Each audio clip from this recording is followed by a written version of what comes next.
tell everyone who will listen as we move in Marketing Live. Hello, everybody. Hey, There we go. We're cooking with gas. I want to welcome everybody to the June 2024 Legacies and Lunch, a program of the Cowles Butler Center for Arkansas Studies. I'm Heather Registers-Benden, the Programs and Website Coordinator for the Bobby L. Roberts Library of Arkansas History and Art. We're part of the Central Arkansas Library System, but I think most people know that. So until the main library reopens, and if you didn't know, the main library is being renovated, we will be presenting Legacies and Lunch from here at the UA Little Rock downtown facility. And I always like to thank Marta and Emily for welcoming us to this space and allowing us to use it. They have been wonderful. If you would like to sign up, if you don't get our emails from Roberts Library already and you would like to sign up, there is a sign-up sheet in the back of the room, or you can go to robertslibrary.org, go down to the very bottom in the footer, and it says subscribe. Click that button, fill out the form, and you will start getting wonderful emails from us about all the great things that we do. Please consider, that did sound a little beggy, but please consider donating to the Cowles Foundation to support the programs of the Butler Center for Arkansas Studies and the Encyclopedia of Arkansas. We will happily take your one-time donation, or you can even do a monthly recurring donation, and we would love to have either. So you can go to robertslibrary.org or encyclopediaofarkansas.net to make a donation there. You just click on the donate button at the top, in the top right corner of the websites. So today's talk is being live streamed to YouTube, and if you miss any part of it, you can always go to YouTube afterwards, or if you'd like to rewatch it many, many times, you can go to YouTube afterwards, and you can tell your friends that it's on YouTube. So all of our Legacies and Lunch programs, at least all of them from the beginning of the pandemic in April of 2020 until this most recent program, are on our YouTube channel. Today's speaker will take questions at the end of the session. At least I think you're going to take, okay, good. Nobody's ever said no to me on that. So he will take questions at the end of the session. Obviously, folks in person, you'll raise your hands. Folks on Zoom, you can type your question in the chat and I'll read it aloud. And for folks in person, if you will please silence your cell phones, that would be awesome. So today we are joined by Zach Smith. He is an associate professor of history and director of the interdisciplinary Asian Studies program at the University of Central Arkansas in Conway. And he's going to talk today about exploring Chinese heritage in Arkansas. He specializes in the cultural history of modern China, although he's learning Arkansas history as well. And his research on literacy and national belonging appears in 20th century China. In addition to his teaching duties at UCA, he currently serves as the director of the Arkansas Chinese Heritage Project. So everybody, please give a warm welcome to Zach. I just want to say at the beginning, a huge thank you to Heather and the Butler Center and everyone at Cowles.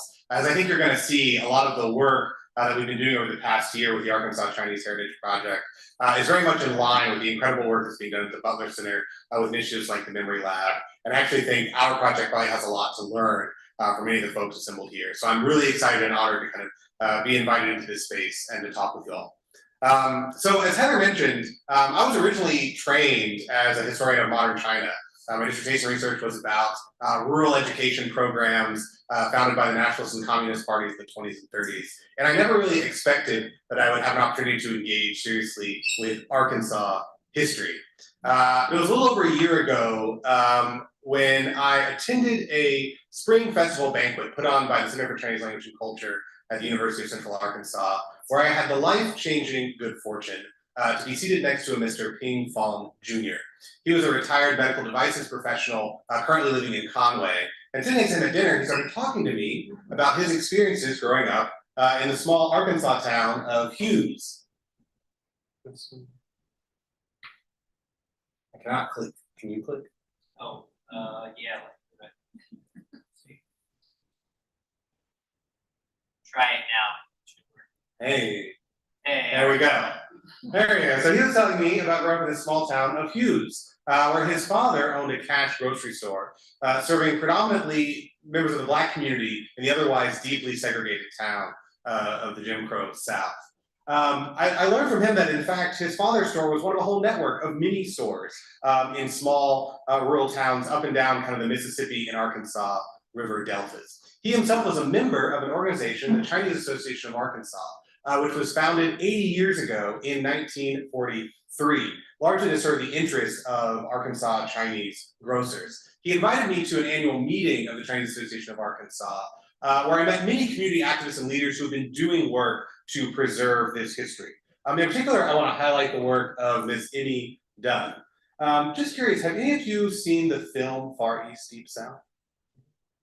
Okay, I highly recommend it. So Imi Dunn is an independent researcher and community historian based in Memphis. She's the co-founder of the Chinese Historical Society of Memphis and the Mid-South.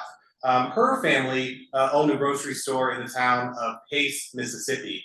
And part of her story is featured in this really fantastic documentary that came out a couple of years ago called Far East Deep South about the Chinese in Mississippi.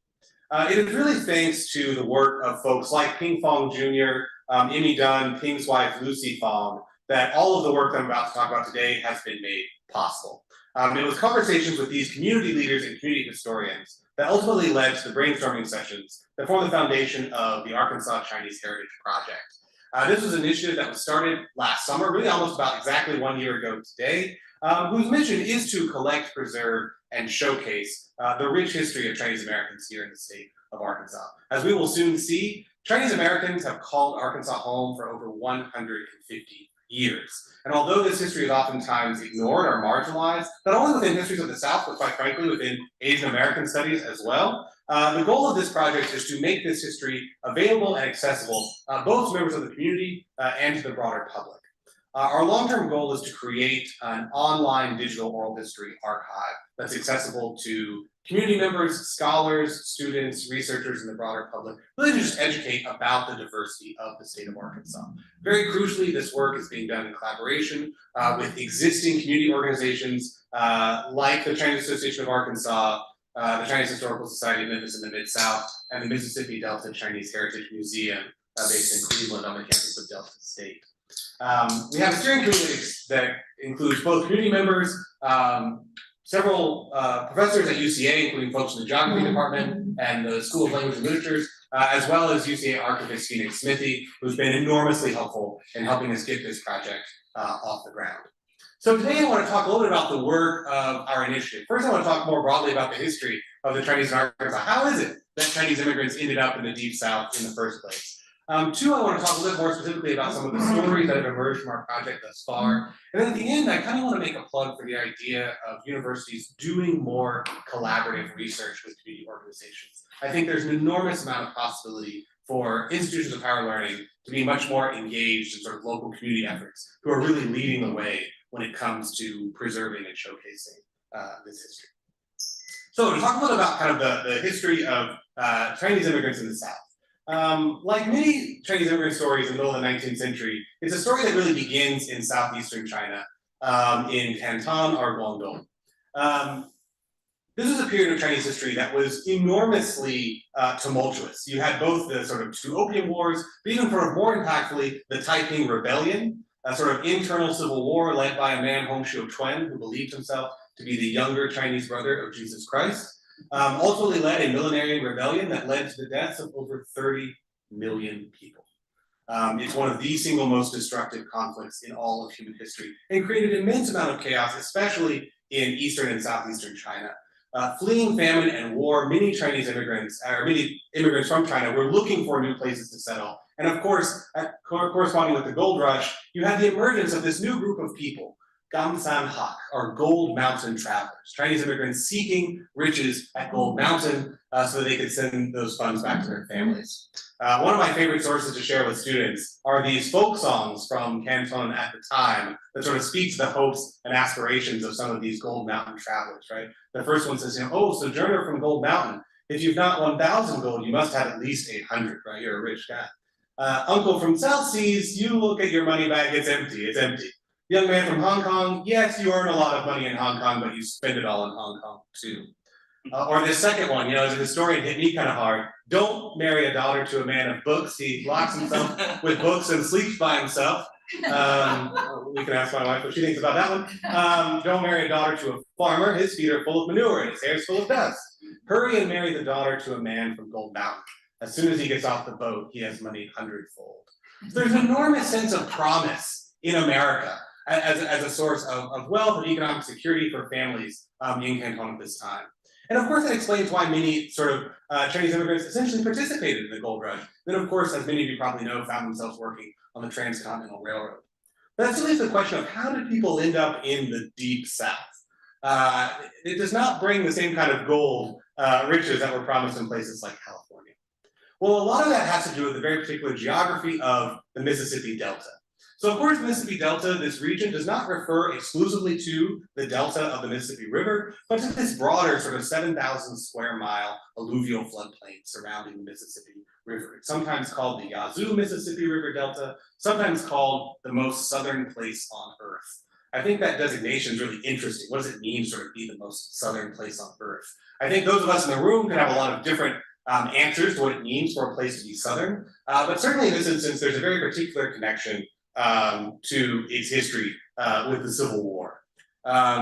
Here's a map of total enslaved populations in the United States just on the eve of the Civil War. And you can see very clearly the Mississippi Delta region here shows up in just this demographic map.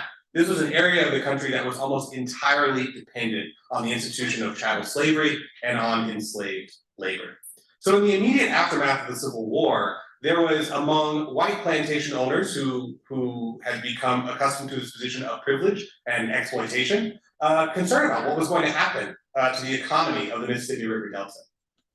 For many white planters, they saw the solution in recruiting Chinese farm workers. By the middle of the 19th century, there started to emerge some of the anti-Chinese sentiment, which would ultimately lead to the passage of the Chinese Exclusion Act in 1882. And you can sort of see some of that anti-Chinese sentiment here on the left, represented by a Pat, what he would do with Chinese representing Irish immigrants, and that kind of anti-Chinese feeling. But at the same time, there was a movement among some white planters who saw Chinese immigrants as a potential solution to their problems. They viewed them, with a certain amount of racist assumptions as both a valuable workforce, but also crucially as a group of people who would not become politically involved. In the area of Reconstruction, there was an immense possibility for a real alignment of majority Black districts in these areas of the Delta. And white planters saw Chinese immigrant populations as a way to maintain their own privileged status. So as early as 1869, there was actually a convention of planters in Memphis who discussed the possibility of formally recruiting Chinese laborers to come work in many of the plantations that had previously been worked primarily by enslaved labor. And there were actually a series of kind of debates in newspapers at the time about the legality, about the value and the prospects of doing this. Ultimately, racist concerns from local residents made the organized initiative impossible. The Memphis Chinese Convention ultimately decided not to move forward with any sort of state support. However, local groups like the Arkansas Valley Immigration Company did move forward to recruit Chinese farm laborers, and as early as 1870, there were nearly 100 Chinese living in Arkansas. One of my colleagues in geography, Dr. Steve O'Connell, did a GIS map plot of where that first 100 Chinese community members lived, and you can see it basically maps almost exactly onto the Arkansas River. So early on, you had Chinese farm workers working this land. However, this particular working situation was not to last. First of all, conditions working in farms proved to be far less lucrative than the promises of Gold Mountain that many folks leaving Canton imagined when they came to America. Historian James Lowen actually talks about one incident in which a group of Chinese farm workers actually lynched the recruiter who had brought them to the farm in the first place because they had felt he had lied to them about the prospects of riches to be gained there. Soon with the passage of the 1882 Chinese Exclusion Act, it also just became much more difficult in general for Chinese laborers to come to the United States. So increasingly, farm workers found themselves leaving the farms to open up small businesses. Now, in many places around the country, around this time, you see a lot of Chinese immigrant communities open up small businesses, in part because there is an exception in the Chinese Exclusion Act for anyone who is deemed a merchant as opposed to a laborer. You see in many large cities, including right here in Little Rock, Chinese immigrant communities opening up small businesses like laundromats. In fact, the oldest Chinese-owned business in the state of Arkansas is a laundromat that actually opened up right on the corner of 3rd and Scott Street. 3rd and Scott would be, I'm not sure exactly which direction, but the current site of the Historic Arkansas Museum in 1874. However, the fact is that in a mostly rural state like Arkansas, there actually wasn't a large demand for folks needing perfectly clean, starched laundry to support the relatively large number of Chinese immigrant communities living there. So very soon, the most prominent sort of business that emerged was that of the cash grocery store. In a lot of ways, these cash grocery stores occupied the same position within the Arkansas economy as what had formerly been plantation commissaries. These were stores that predominantly served Black farm workers, sometimes Black sharecroppers, and provided sort of a crucial means of achieving groceries and other foodstuffs to serve families. This business really sort of took off for a variety of reasons. In the height of the Jim Crow era, especially in the early 20th century, Chinese grocery stores became a crucial lifeline for Black community members who were denied access to white-owned grocery stores due to segregation. Many of these Chinese grocery stores also, unlike white grocery stores, offered systems of credit to Black farm workers who had to find ways to feed their families despite living still in deeply exploitative conditions through the sharecropping system. These stores also provided housing for Chinese families at a time when, occasionally legally, but most often due simply to social discrimination, it was very difficult for Chinese to find independent housing elsewhere. To give you just a sense of the scale of sort of Chinese-owned grocery stores, by 1949, right, there were 132 registered Chinese businesses. The vast majority were grocery stores. In addition, there were about 5 restaurants, 1 laundry, and 1 radio and watch repair shop. This map, which comes from the work of geographer Xiaolu Yu, really sort of shows the extent of Chinese-owned grocery stores both in Arkansas and Mississippi. And it really is sort of remarkable how common Chinese grocery stores became in the landscape of the rural South.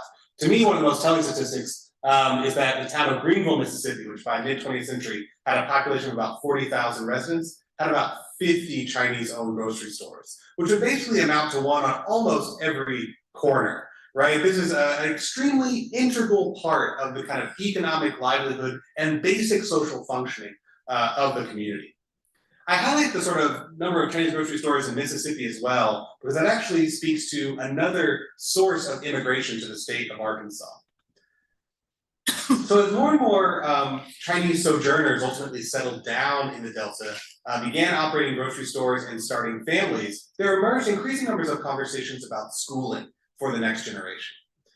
These conversations kind of came to a head in Mississippi around the issue of school segregation. Obviously, at this time, there was still a segregated school system. And many Chinese families in both Mississippi and Arkansas wanted to send their children to white schools, which were considerably more well-funded and better supported. In the state of Mississippi, Chinese children were denied access to white schools. And this issue actually came all the way to the Supreme Court in a case that I think is not very well known, but is enormously important to this history, and that is Gomlum versus Rice. So situated almost exactly between Plessy versus Ferguson and Brown v. Board of Education. There's a Supreme Court case in which the Lum family wanted to send their daughter Martha to the white-only school in Rosedale, Mississippi. The case actually made it all the way to the Supreme Court, but under the leadership of Chief Justice Taft, former president, they ultimately rejected the Lum family's claim 9-0, and Chinese children were excluded from whites-only schools. This Supreme Court ruling actually prompted a very large numbers of families to relocate from Mississippi to Arkansas, where for the most part in Arkansas schools, Chinese children were permitted to attend whites-only schools. This aspect of sort of migration from Mississippi has come up a lot in our oral histories. One interviewee, Marilyn Fong Jo, said that, kind of her whole life, her mom held a grudge, right? She hated Mississippi because they wouldn't let her go to school, and she's had that chip on her shoulder. She felt like Arkansas treated her better. So our interviews with Chinese community members, most of whom are 2nd and 3rd generation Chinese Arkansans who grew up in the grocery stores founded and operated by their parents, reveal that many of these stores are so much more than stores. Oftentimes, they were community hubs. This was a time when most grocery stores were not self-service. So if you imagine going into a corner store or a bodega now, you imagine, right, aisles of goods that customers are browsing through. At this time, the stores were not arranged that way. They were counter service stores with large open areas. Many of them essentially became, on a Friday or Saturday night, impromptu bars where customers could come, Black farm workers could arrive, basically put their groceries behind the counter to take away at the end of the night, and otherwise drink, socialize, and have community.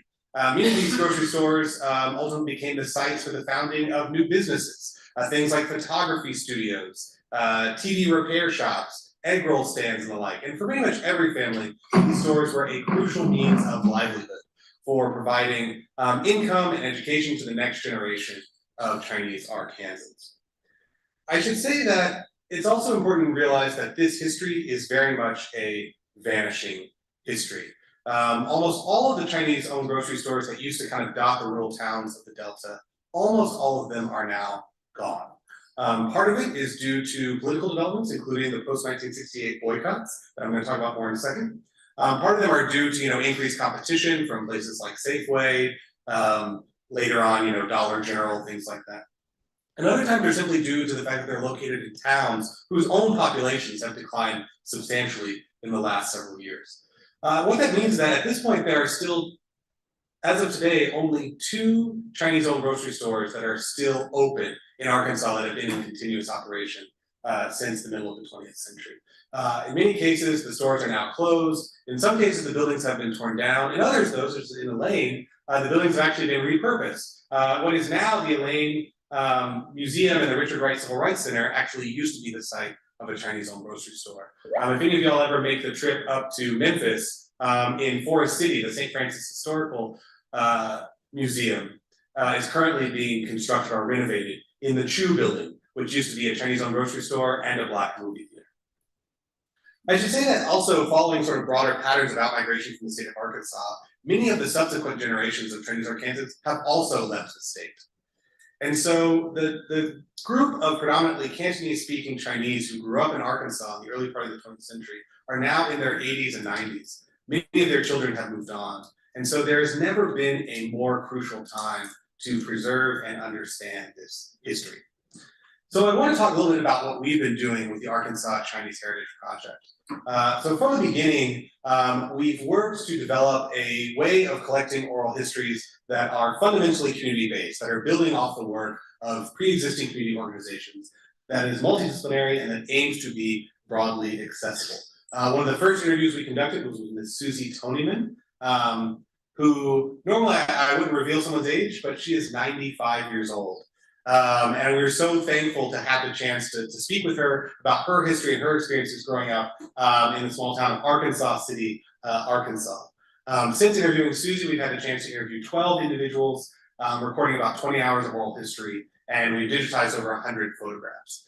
So now I want to share with you kind of some of the insights that have emerged from those conversations. I should say at the beginning that we're still kind of at the beginning of this process, and so I hesitate to offer some kind of universal grand claim, but I want to suggest some sort of broader themes. And one thing that I think is so valuable about these stories and these experiences for kind of the broader historical community is that in so many ways, Asian American studies remains dominated by a focus on urban Chinatowns on the East and West Coast, which represent, of course, a vital part of Asian American history, but don't necessarily reflect the lived experiences of Chinese communities in Arkansas, Mississippi, and elsewhere.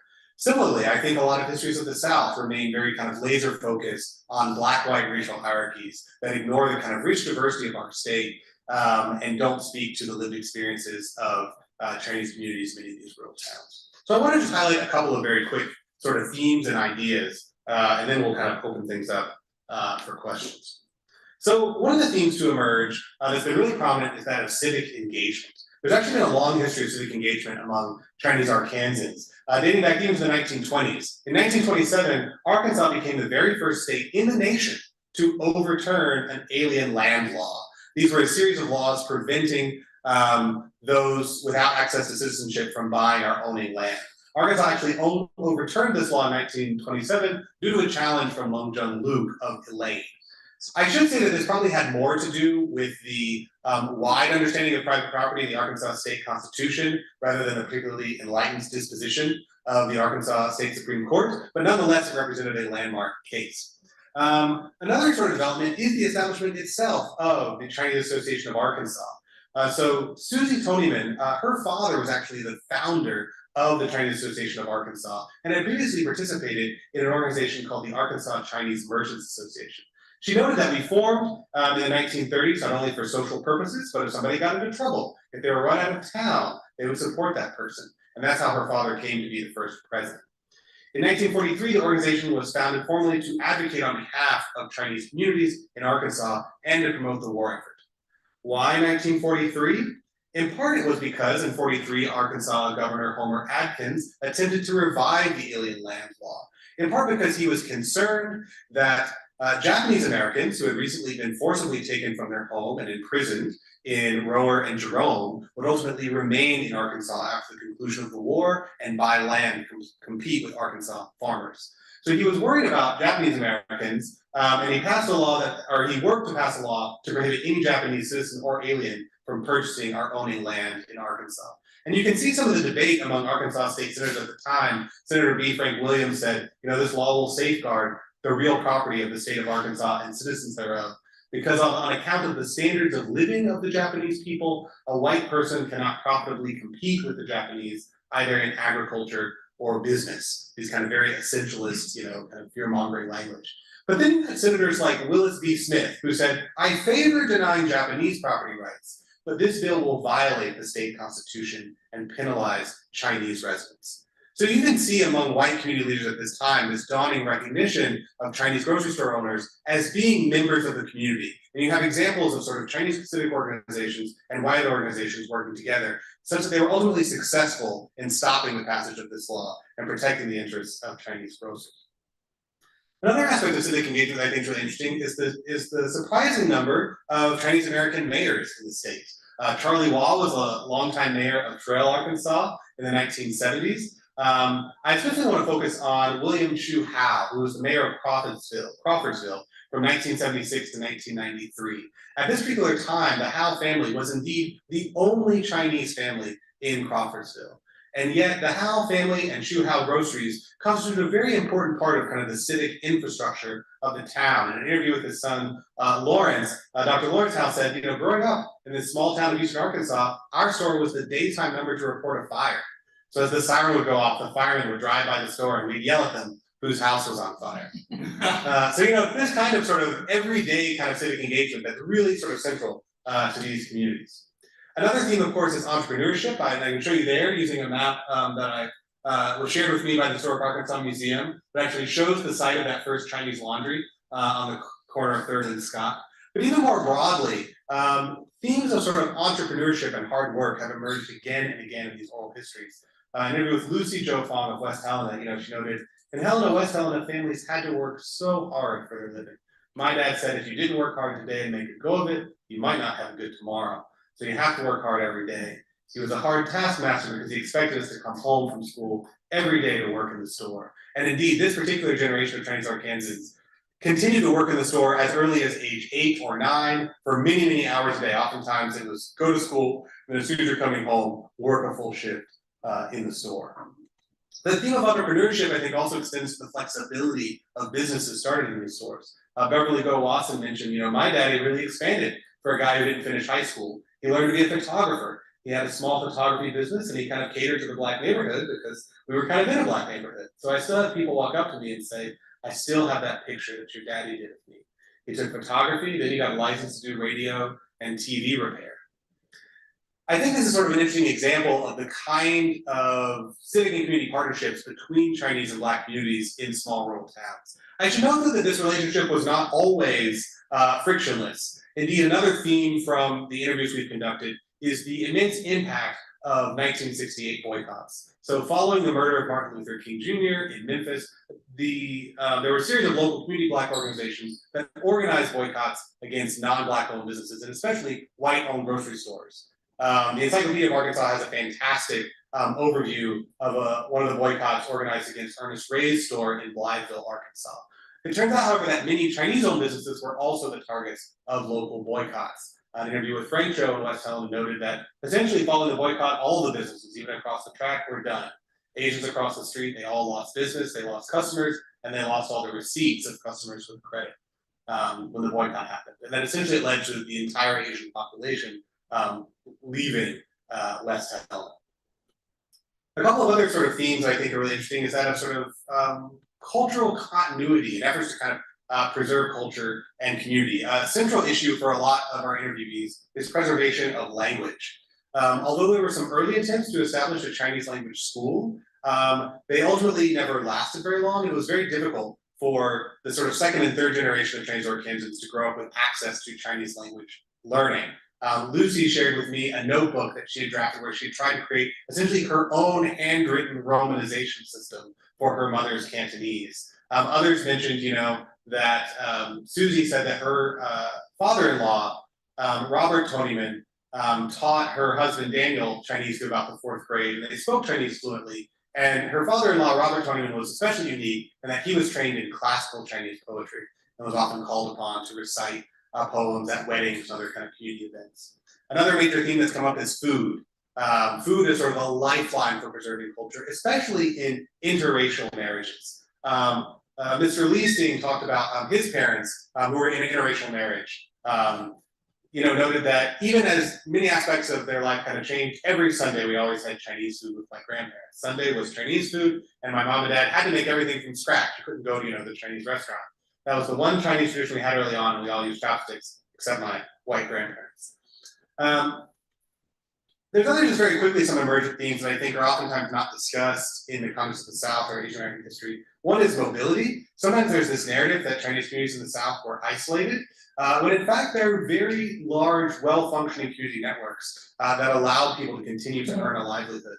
One thing that was really disruptive to a lot of families we talked to are tuberculosis diagnoses. There were many instances in which a family member had contracted tuberculosis and was sent to a sanatorium, forcing families to relocate to other cities, sometimes even neighboring states for long periods of time. Another issue is trans-Pacific connections. Although rooted in Arkansas, many families kind of maintained a relationship with family members in southeastern China. There were many families who contributed to the China Relief Fund, who were ardent supporters of Chiang Kai-shek.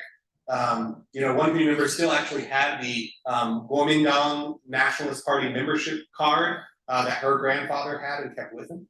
There are also stories of triumph in sports and athletics. Even today, Asian Americans are very underrepresented, especially in media coverage of sports. We have actually lots of examples of Chinese Arkansans succeeding in sports, getting college scholarships and the like.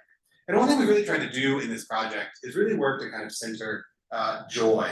I think a lot of times, especially when I'm talking to my students, and they come to a project knowing that they're going to learn about a minority or a minoritized community in the South, they come in just sort of expecting trauma and hardship.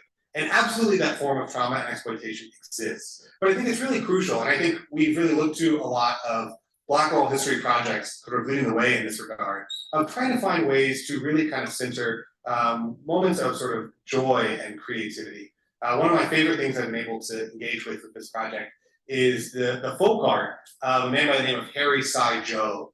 We interviewed his son, and he shared with us late in life, his father, Harry Sai Jo, who had owned and operated a grocery store and a restaurant for many, many years, essentially became really adept at what he called paper towel art, using very sort of modest materials, paper towels and kind of uniball pins. He would create these truly gorgeous kind of arrays of flowers for community members and others. And I just think this kind of everyday kind of beauty late in life, I think, is really, really remarkable. So to finish, I just want to share a little bit about kind of the work we've been doing, and maybe if any of you have been doing similar work. I was really thankful to get in contact for the First Person Plural project, which I hope to follow up on, to tell a little bit about kind of our work thus far and kind of where we're going. So as I mentioned before, we've recorded about 12 interviews, about 20 hours worth of recordings. We've been thankful to schedule a series of kind of public events, both on UCA's campus and the Historic Arkansas Museum. We've created some new opportunities for UCA students to engage in service learning projects related to this work. And I'm really happy that this summer we have a grant from the Mellon Foundation, which will allow us to continue to expand these oral histories and to build a public-facing website so that we can make sure that this history is as accessible as possible. Our long-term goals is, as I mentioned, to create a digital oral history archive that can be used by students, scholars, and community members. We also want to create classroom resources for middle and high school teachers. One of the other hats I wear, I'm the statewide director for the Arkansas Consortium for Teaching About Asia, which seeks to empower K-12 teachers to center Asian history and Asian American history in their classrooms. And we also want to continue to promote sort of public exhibits and collaborative workshops. And just to give you kind of a preview of what that looks like, I want to talk very, very briefly about a course that I taught this past spring at UCA on Asian American history in the South, which is, to my knowledge, kind of one of the first courses of its kind to be taught. This class was designed as a critical service learning course in which UCA students are both kind of getting a foundation of Asian American history, but also working directly with community members to build the foundations of the Arkansas Chinese Heritage Project. Students in this class were able to actually travel to the Delta. We went to McGee to visit the World War II Japanese American Internment Museum, but we're also really thankful to meet with Mayor Jeff Alyoung, himself Chinese American who grew up in Arkansas. We also visited the Chinese Cemetery in Greenville, Mississippi, and of course the Mississippi Delta Chinese Heritage Museum in Cleveland. If you take nothing else away from my talk today, I hope you can take away an invitation to visit the Mississippi Delta Chinese Heritage Museum in Cleveland. It is a truly wonderful space, the work of just enormous amounts of community effort by board members like Frida Kwan and Gilroy Chow and others. And I think it really highlights the rich diversity of experiences of Chinese all through the Mississippi Delta. We were also thankful to welcome community members like Amy Dunn to our classroom to kind of train our students in community engaged research using tools like Ancestry.com to do genealogical work. And one of the major goals of our project, working with UCA archivist Phoenix Smithy, has been to build formal metadata to make sure that our archive that we're creating is accessible and legible to other archivists, around the country and around the world. In this effort, the students were able to work directly with community members like Lucy, who you see a picture in the center and that picture up top, and working directly with students below to actually create our archival metadata together, ensure that we have the most accurate, useful information possible for the work that we're building. And it's just been such a joy to sort of, over the course of the semester, as the students became gradually more familiar with this history, talk to more community members, we would have readings, related to Asian American history, and then they would be referencing material from the old oral history project that they had created with community members. And I think that this marks such a opportunity for more institutions of higher learning to do more community engaged research, to actually look to the leadership of community organizations, to follow their lead, to lend university resources to those efforts. And so in conclusion, I just sort of want to say again that I think that this research is absolutely vital for a couple of reasons. As I mentioned, in a period of time when Asian American studies remains focused on these kind of bi-coastal narratives, I think the stories of Chinese in Arkansas are a rich reminder of the resilience of Chinese American communities in rural areas. In stories of the South that are so often black and white, the experiences of Chinese grocers are a reminder of the diversity of our state. Arkansas is a diverse state. I've learned so much about Lebanese populations in Arkansas and Italian populations in Arkansas from talking to Chinese grocery store owners and their descendants.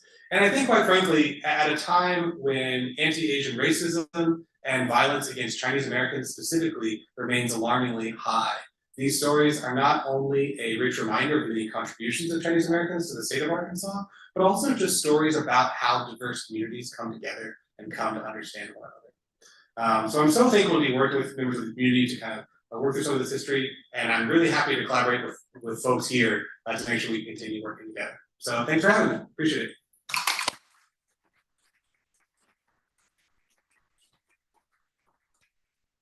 I'm going to take questions. Thank you so much, Zach. That was really great. We have one comment from Zoom, and then we'll take Rhonda's question.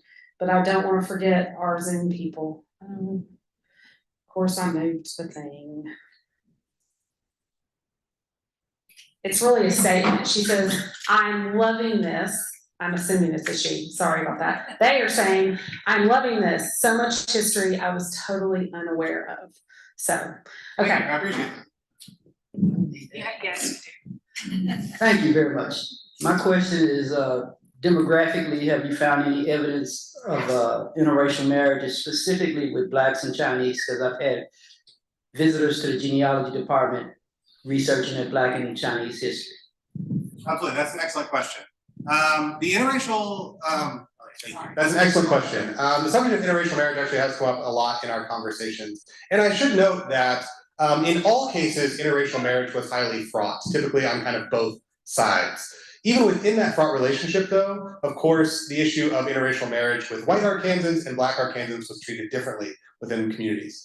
Amongst the folks we've interviewed directly, there have not been instances of interracial marriage with Black Arkansans. However, I should say when we were doing early census data, especially among Chinese farm workers who came much earlier in the 1800s, we actually did find very early examples of interracial marriages between Black Arkansans and Chinese Arkansans. Similarly, I know several community members who, even if we spoke with one community member who she married a white guy, but her children married into Black families. And so I think that this is an aspect of the Chinese experience that has not been talked about enough. And so we're hoping to continue talking to folks so that we can gain a better understanding of kind of the specific politics around it. As a preliminary thing, I would say that interracial marriages between Chinese and Black communities is less common than between Chinese and white communities. Even in instances where Chinese homes and Chinese grocery stores were located very firmly within Black communities in the town.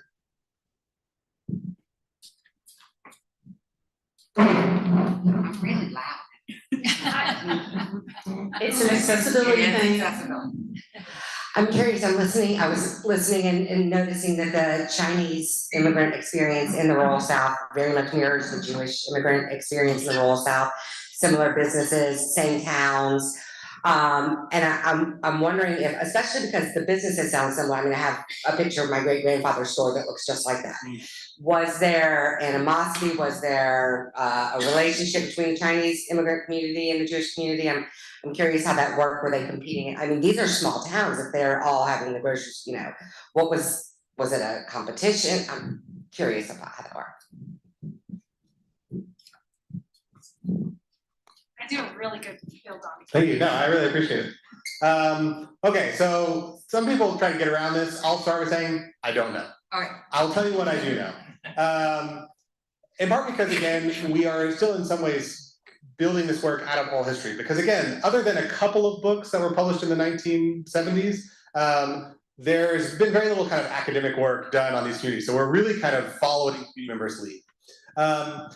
I will say that I think you're right to sort of notice that. And there have been mentions of other Jewish communities kind of, as you say, kind of occupying the same kind of economic niche within communities. One thing I do think where I suspect, but I want to be very clear, this is a suspicion, I need to do a lot more research on this, is that a lot of the legal networks that allowed Chinese and Jewish businesses to operate are oftentimes, due to the Chinese Exclusion Act, some Chinese families who came over to the state of Arkansas oftentimes did so as what are called paper sons, right? Where essentially you fabricate a relationship with existing US residents to claim direct descendant from them so that you can gain access, right? That oftentimes involved additional legal work to maintain sort of residency and the ability to own a business. I have a suspicion that many of the same legal networks that allowed and enabled Jewish businesses to operate also served Chinese clients. But that's something that I think would require further research. To my extent, to my knowledge, I've not heard of any instances of competition. And I will say too that notion of competition I think is interesting because I thought, okay, Greenville, South Carolina, or Greenville, Mississippi, there's 50 Chinese businesses. Isn't there competition with one another? And I got the sense that for the most part, it was very localized, right? In some cases, there was intense levels of competition. Parents would tell their kids, don't associate with them, they're the competition. But in other cases, those families, operating the grocery store 2 blocks down were also sites of community refuge, right? Sites of sort of cultural understanding. And so I think, if there's any one general takeaway from all of these stories, and I think really from the field of Asian American history more broadly, is that we should always be very skeptical of a single story, right? That many of these experiences are very kind of localized and unique. It was just such, as you were talking in my head, I've done a lot of research on Jewish history in the South, and especially in the rural South. And it just seemed like the exact same experience in a lot of ways. Yeah, well, that's just opened up, I think, a new avenue for this work that I think we need to do a lot more to explore. I'll let you do that. Yeah. More questions? Way back in the back. I'm gonna let Mark go first because I saw him first, Joe. Let me let Mark go first. I saw that hand first. Just curious, you said there's 2 Chinese grocery stores that are still open. Where are they located? That is an excellent question.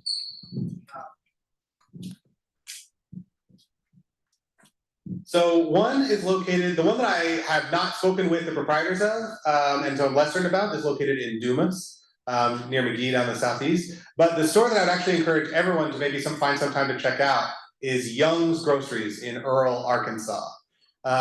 Young's Groceries has been in continuous operation for almost 80 years. One of the things we're actually hoping to do with the grant project this summer is to take a group of students to actually film kind of a day in the life of a Chinese grocery store. And one of the things that makes Charlie Young and his wife Liz, I think, so unique, but I think really illustrates all the themes of this project is, Charlie Young, the proprietor of Young's Grocery, he inherited the store from his father, has served as a city councilman.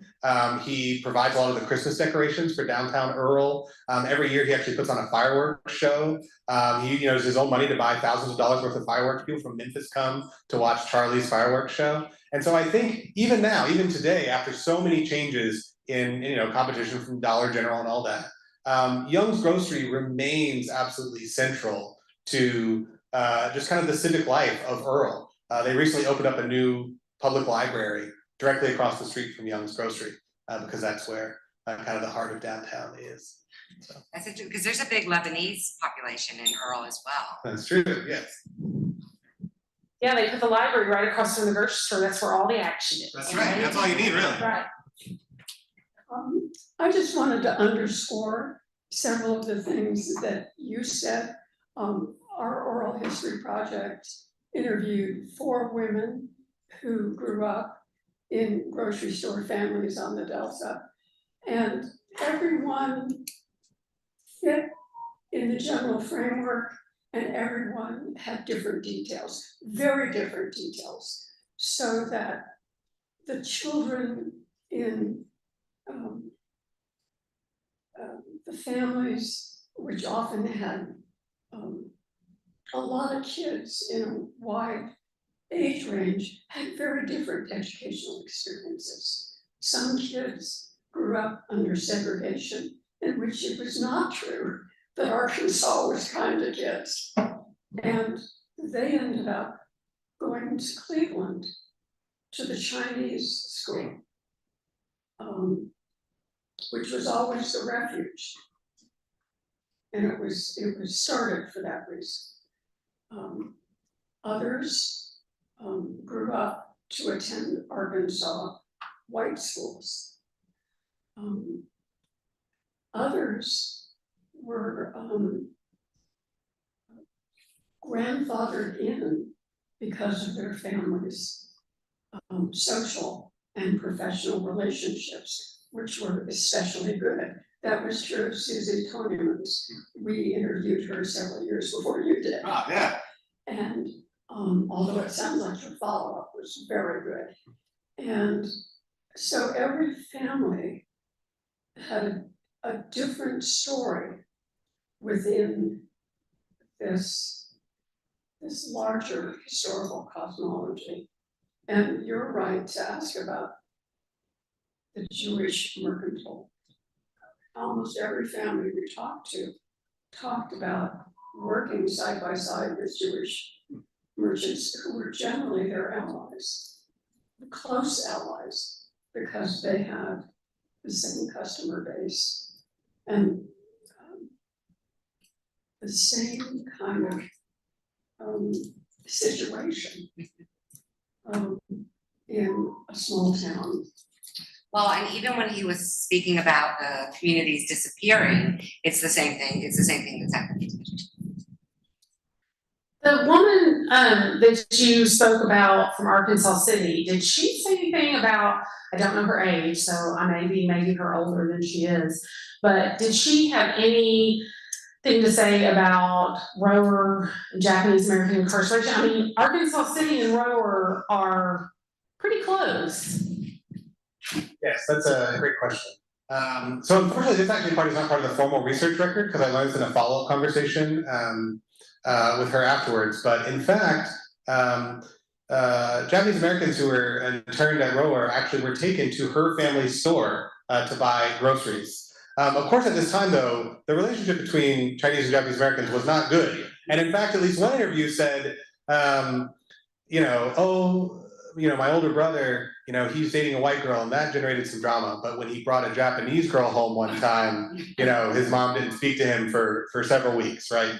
So there was quite a lot of tension and ambiguity. But indeed, there is this instance of where, Japanese Americans living in the camps did come to these Chinese-owned grocery stores. So there is some degree of interaction. And actually, we asked a little bit about incidences of,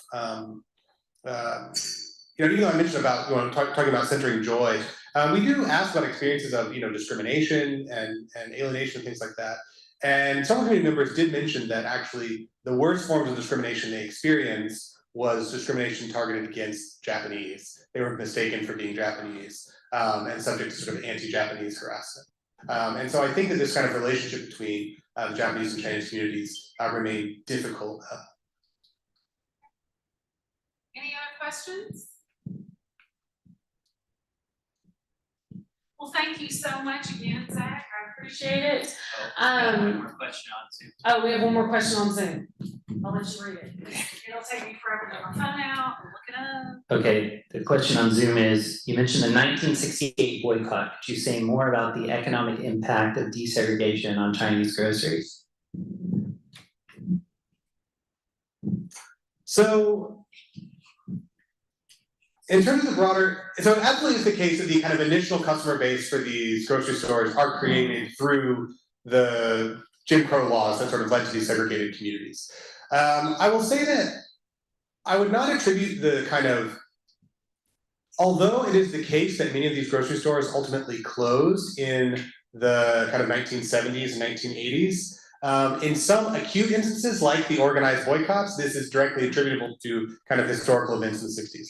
More broadly, though, I would not attribute the overall change in the economic fortunes of these grocery stores to desegregation. In part just because I think geographic segregation operates much more slowly, right? I mean, in some ways, we could argue we are still very much not desegregated, right?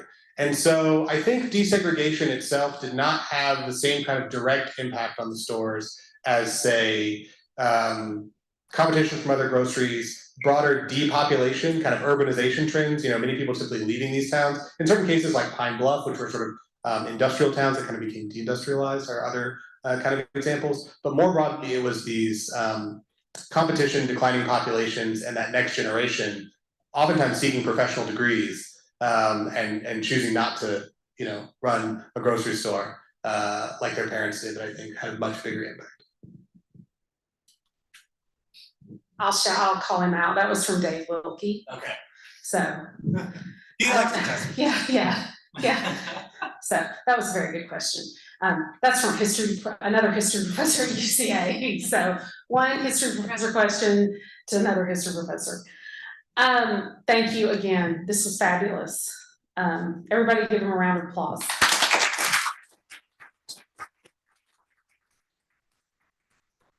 So before you leave, a couple of announcements. Friday, June 14th, mark your calendar. Second Friday Art Night. We do this every month on the second Friday of the month. And second Friday Art Night.